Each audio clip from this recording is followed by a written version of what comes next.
안녕하세요. 축구 전문 기자 한준입니다. 토트넘 허스퍼가 2011-2012 시즌 프리미어리그 마지막 경기를 남겨둔 가운데 큰 두 마리 토끼를 노리고 있습니다. 챔피언스리그 진출권 그리고 손흥민 선수의 프리미어리그 득점왕 등극인데요.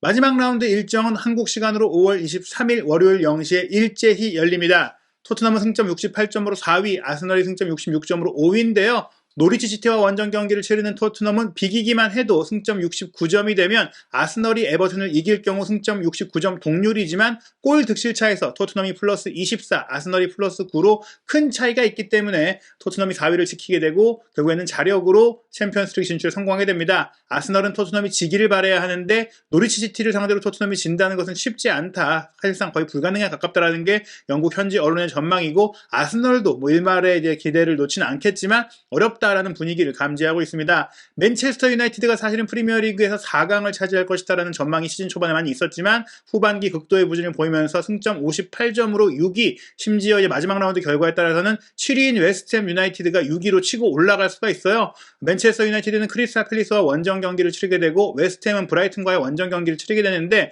맨유가 이기지 못하고 웨스트햄이 승리를 하면은 승점 59점으로 웨스트햄이 6위가 됩니다. 그러면 웨스트햄이 유로파 리그에 진출하고 맨체스터 유나이티드가 유로파 컨퍼런스 리그에 나가게 되는 그런 상황이 됩니다. 어찌됐거나 맨유나 웨스트햄은 최소한 유로파 리그나 유로파 컨퍼런스 리그를 나갈 수 있는 상황이 됐고요. 황희찬 선수가 소속된 울버햄튼 원더러스는 아쉽게도 이제 8위권으로 시즌을 마치게 된 상황입니다.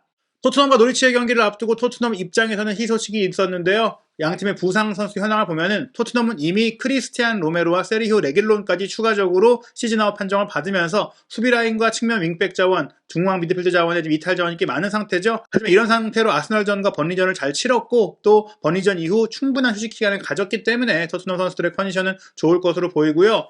노리치 시티 역시 부상 선수가 굉장히 많은데 지난 이제 37라운드 울버햄튼과의 경기에서 주전 미드필드로 뛰어왔던 노르웨이 출신의 마티아스 노르만 선수가 이제 발목 부상으로 인해 이번 경기를 뛸 수 없게 됐다는 소식이 전해졌습니다. 이미 부상자가 많던 노리치 시티인데요.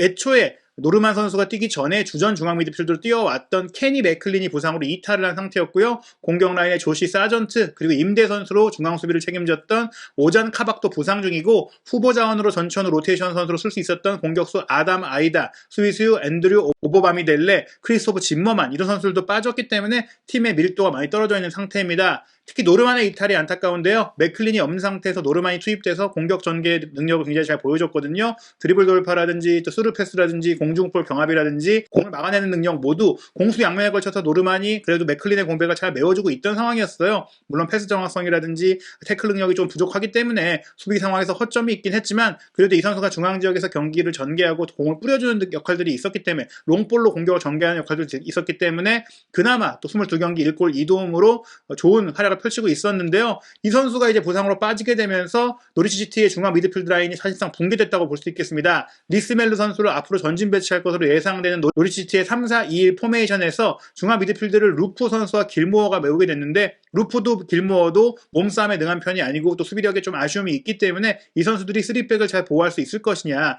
좌윙백인 자놀리스라든지 막스 아론스 같은 선수들의 수비 가담 능력에도 의문점이 있기 때문에 깁슨, 헤인리, 바이람이 3백을 쓰더라도 이 사이 공간, 최후방 라인과 미드필드 라인 사이 공간을 빠져나가는 손흥민 선수나 토트넘의 공격을 잘 제어하기 어려울 것이다. 이런 좀 전망이 나오고 있고요. 토트넘을 상대로는 그동안 투톱도 썼던 노리치 시티인데 푸키를 원톱으로 놓을 것이다라고 전망이 되고 있습니다. 토트넘 같은 경우에는 부상자들을 빼면 뛸 수 있는 선수들이 거의 없기 때문에 익히 아는 선수들이 선발로 나설 것이라고 소스코드닷컴에서 예측을 했는데요. 손흥민, 케인, 쿠루세스키의 3톱, 세세뇽과 로얄이 좌우 윙백, 중앙 미드필드 라인은 호이비에르와 벤탄쿠르, 3백은 벤 데이비스, 에릭 다이어, 다빈손 산체스, 골문은 위고 로리스가 지킵니다. 두 팀의 이 예상 선발 명단 선수들의 평균 기록을 본다면 또한 현저한 차이가 나는데요. 노리치 시티는 이 선수들을 가지고 기록한 골이 14골밖에 안 되고 득점으로 이어진 연결된 도움이 8개밖에 안 돼요. 즉 팀플레이로서 만든 골이 8골 뿐이고 득점조차도 굉장히 현저하게 적다. 반대로 토트넘은 어느 정도의 골을 만들었냐? 이 선수들로 46골을 넣었고 31개의 어시스트가 나왔습니다. 대부분의 골이 팀플레이로 나왔고 정말 무지막지한 득점력을 보여줬던 것인데요. 양팀 선수들의 세부 기록을 본다면 평균 연령도 토트넘이 어려요. 큰 차이는 아니지만 노리치 시티 선수들이 26.9세, 토트넘은 26.5세고요. 높이에 있어서도 토트넘 선수들의 평균 신장이 184.9cm로 180.5cm로 굉장히 이제 평균 신장이 낮은 노리치를 압도하기 때문에 공중전에서도 강할 수 있다. 실제로 노리치 시티가 세트피스로만 12골을 내줄 정도로 공중볼 수비라든지 정지 상황에서의 수비력이 안 좋고요. 실제로 이제 공중볼 성공률에 있어서도 토트넘은 51%의 기록을 갖고 있는데 노리치 시티 선수들은 46%에 불과할 정도로 경합 중에 열세인 모습들을 많이 보이고 있습니다. 경기당 슈팅 숫자도 토트넘이 1.1회인데 노리치 시티는 0.7회니까 한 경기에 한 차례의 슈팅조차 좀 보장되기 어려운 그런 경기들을 했다라고 볼 수 있거든요. 그런 모든 지표에서 토트넘이 앞서기 때문에 객관적인 전력은 확실하게 토트넘이 앞이다. 게다가 노르만 선수의 부상 공백을 채울 선수가 독일 출신의 루카스 루프 선수인데 이 선수가 올 시즌 18경기를 뛰게 했지만 대부분이 교체 출전으로 나온 선수예요. 선발 출전 비율이 19%에 불과하고 올 시즌 전체 출전 시간 비율도 22%밖에 안 되는 후보 선수거든요. 게다가 이 선수가 중앙 미드필더이지만 공격형 미드필더와 오른쪽 측면 미드필더가 가능한 조금은 공격적인 자원이라는 점에서 키도 178cm잖아요. 이 선수가 길모어와 함께 중앙 미드필더로 나선다면 더더욱이나 노리치 시티의 중앙 수비 라인, 중앙 미드필드 라인의 수비력은 떨어질 수밖에 없다. 케인이 이 선으로 내려오고 오르내릴 때 수비를 제대로 할 수 있겠느냐, 그런 상태에서 손흥민의 침투도 제대로 막을 수 있겠느냐, 이런 우려가 나올 수밖에 없고요. 실제로 루카스 루프의 장점을 살펴보면 수비적인 가담은 열심히 해주지만 기본적인 수비력 자체가 좋은 편이 아니고 공중볼 경합의 약점을 갖고 있어서 최근에 토트넘의 경기를 보면은 일곱 로리스 골키퍼라든지 에릭 다이어가 길게 때려놓고 케인이 흘려주고 케인이 플릭으로 떨궈주고 빠져나오는 공을 향해서 손흥민 선수가 이제 쇄도하는 그런 플레이도 많이 나오고 있는데 이런 그 중앙 미드필드 라인을 상대로 한다면 충분히 좀 나올 수 있는 플레이입니다. 루카스 루프 선수가 이제 드리블 능력이라든지 패싱 능력이라든지 태클력도 나쁘진 않지만 말씀드린 공중전에서 악하고 대인 방어 상태에서 좋지 않다라는 점은 분명히 취약점이 될 수가 있겠습니다. 최근 노리치 시티의 기록을 살펴봐도 굉장히 좀 불리한 부분들이 많이 있습니다. 노리치가 홈 경기를 치르긴 하지만 노리치는 사실 프리미어리그 역사상 홈에서 가장 약한 팀으로 꼽힐 정도로 홈에서 부진하거든요. 노리치는 최근 리그 홈 6경기 중에 5경기에서 최소한 3골을 내주면서 이기지 못했고요. 그리고 최근 홈 6경기 중에 5경기에서 전반전부터 실점을 하면서 끌려갔어요. 그리고 이 5경기에서 모두 졌죠. 반대로 토트넘은 최근 10경기 중에 9경기에서 지지 않을 정도로 단 1패 브라이튼과의 경기였죠. 그 경기만 질 정도로 굉장히 경기력이 꾸준하다라고 볼 수 있겠습니다. 그렇기 때문에 후스코드닷컴은 이날 경기 노리치 시티가 토트넘에 3대0으로 완패를 당할 거라고 예상을 했는데요. 실제 이제 전적을 살펴보면 토트넘 호스퍼가 37전 21승 5무 11패로 4강이라는 이름에 걸맞는 많은 승리를 쌓았거든요. 이제 무승부가 많이 없는 것이 하나의 특징이라고 볼 수 있겠는데 64골을 넣었어요. 근데 이 64골은 거의 노리치 시티가 넣은 23골의 3배에 달하는 득점력을 보인 것이고요. 40골을 허용했는데 79골을 허용한 노리치 시티보다 2배나 적은 실점을 하고 있는 것입니다. 게다가 노리치 시티는 37경기 중에 무려 25패를 당했고 승리는 5번밖에 없고요. 이 5번 중에 3번의 승리를 홈에서 거뒀는데 홈에서 3승밖에 거두지 못한 것은 프리미어리그 역사상 최악의 기록이라고 합니다. 그렇기 때문에 토트넘의 3대0 승리를 예상을 하면서 노리치 시티가 37라운드 울버햄튼과의 경기에서 저력을 보여주긴 했어요. 투혼을 발휘했고 결국에는 5연속 패배를 당하다가 무승부로 승점 1점을 가져왔거든요. 하지만 이번 토트넘과의 경기는 홈 경기라고 하더라도 프리미어리그를 떠나게 되는 경기고 토트넘이 최근 아스널전, 버니전 홈승리 이런 과정으로 인해서 이번 경기는 승점 1점만 필요하기 때문에 심리적인 부담도 크지 않다. 경우의 수상으로 봤을 때 토트넘이 노리치 원정에 부담을 가질 이유가 없고 게다가 토트넘이 노리치 원정 최근 4경기에서도 지지 않았기 때문에 토트넘이 원정 경기라고 하더라도 그렇게 어렵지 않을 것이다. 게다가 토트넘이 일주일 내내 준비한 경기는 항상 잘했기 때문에 이번 경기는 토트넘이 내용과 결과를 모두 가져갈 것이다. 이렇게 전망을 하고 있습니다. 인터넷 매체 스포팅 라이프는 상세한 세부 기록을 통해서 이 경기를 전망했는데요. 프리미어리그 역사상 최악의 팀을 상대하는 콘테 감독의 팀은 토트넘의 그 스퍼시라는 표현이 좀 중요한 순간에 뭔가 일을 그르치고 스스로 좀 자멸하는 그런 경향을 얘기하는데 콘테가 온 이후에는 그런 경향이 없다라고 과감하게 얘기를 한 것입니다. 세부 기록을 통해 전망한 내용을 살펴보면요. 콘테 감독은 토트넘을 엄청나게 개선시켰고 그는 지난 6년간 토트넘의 그 어떤 감독보다도 빼어난 부임초 기록을 남겼다. 토트넘은 콘테 감독 지휘 경기에서 기대 득점이 1.99골, 기대 실점이 1.15골로 프리미어리그 전체 팀 중 3번째로 훌륭했다. 그러니까 콘테 감독이 부임한 이후 경기에서 득점 기회, 실점 기회를 보면은 2대1 정도로 이길 경기를 계속해서 해왔다는 것이고 이런 꾸준한 기록은 리버풀, 맨시티 다음으로 뛰어난 기록이다라고 볼 수 있겠습니다. 게다가 토트넘이 원정 경기에서도 강한데 원정 경기에서의 기대 득점은 1.68골, 기대 실점은 1.05골로 사실은 전체 평균보다도 오히려 원정 경기에서는 골을 덜 먹는 경향을 보이고 있고 득점은 줄어들긴 해도 최소한 한 골 이상을 넣는 경기를 하는 그런 내용을 보여줬다고 볼 수 있겠죠.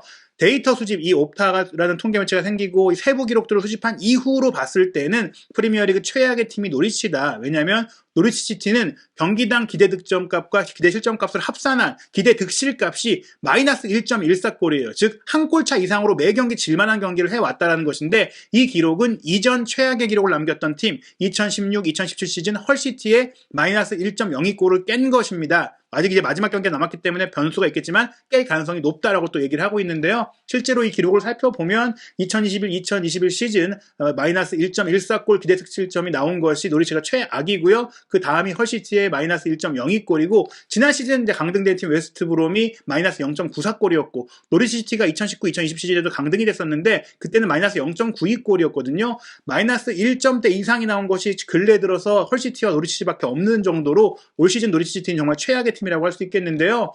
노리치시티의 이 안타까운 성적이 홈 경기에서도 너무나 부진했다. 특히 홈에서도 무기력했다라고 하면서 홈에서 치른 18경기 중에 12경기에서 졌다. 3경기 이겼다고 말씀드렸는데 무승부도 3번밖에 없었다라고 보는 것이죠. 그리고 홈 경기에서의 기대 득점이 경기당 1.02골, 실점이 1.89골이니까 홈 경기에서는 한 골 정도를 넣을 만한 경기를 했지만 2골을 먹을 만한 또 경기를 하면서 굉장히 부진했다. 2대1로 질 만한 경기들이 너무나 많았다라고 보는 것입니다.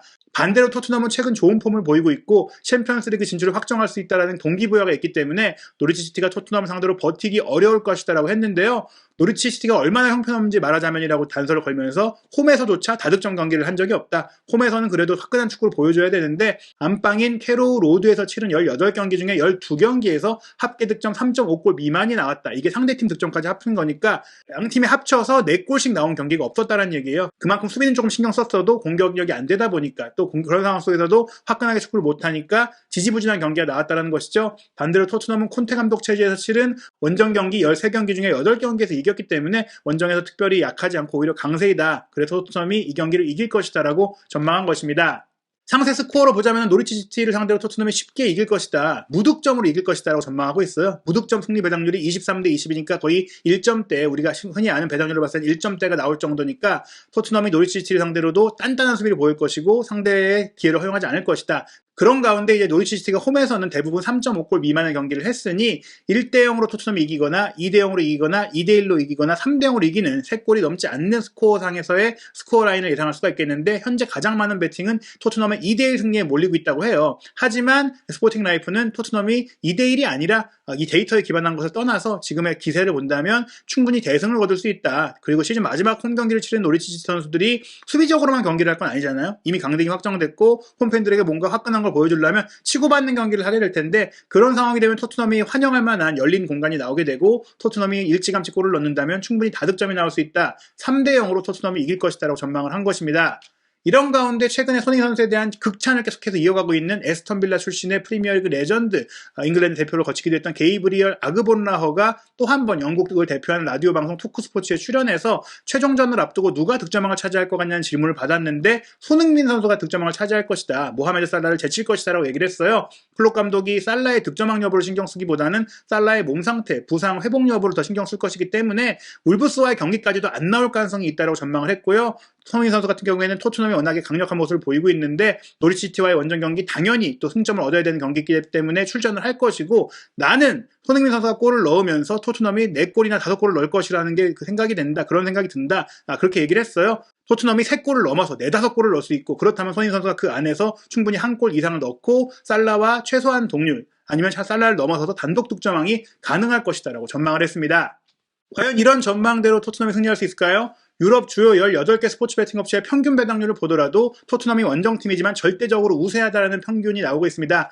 노리치 시티의 승리 배당률이 11.81배니까 거의 일어나기 어렵다. 무승부 배당률조차도 6.65배로 토트넘이 비기기만 해도 되는데 비길 가능성도 거의 없다. 토트넘이 압승이다. 토트넘의 평균 승리 배당률은 1.23배고 낮게 책정한 곳은 1.17배까지 나왔어요. 거의 이거는 배팅을 할 의미가 없을 정도로 배당률이 낮은 것이죠. 그럴 정도로 토트넘이 유리하다는 전망이 나오고 있는 이 경기, 정말 기대대로 토트넘이 대량 득점을 거두고 손흥민 선수가 득점포를 가동하면서 프리미어리그 득점왕과 챔피언스리그 진출권 확보라는 두 마리 토끼를 다 잡을 수 있을지 새로운 한준TV 구독해주시고 알림 설정을 통해 놓치지 않고 확인하시기 바랍니다.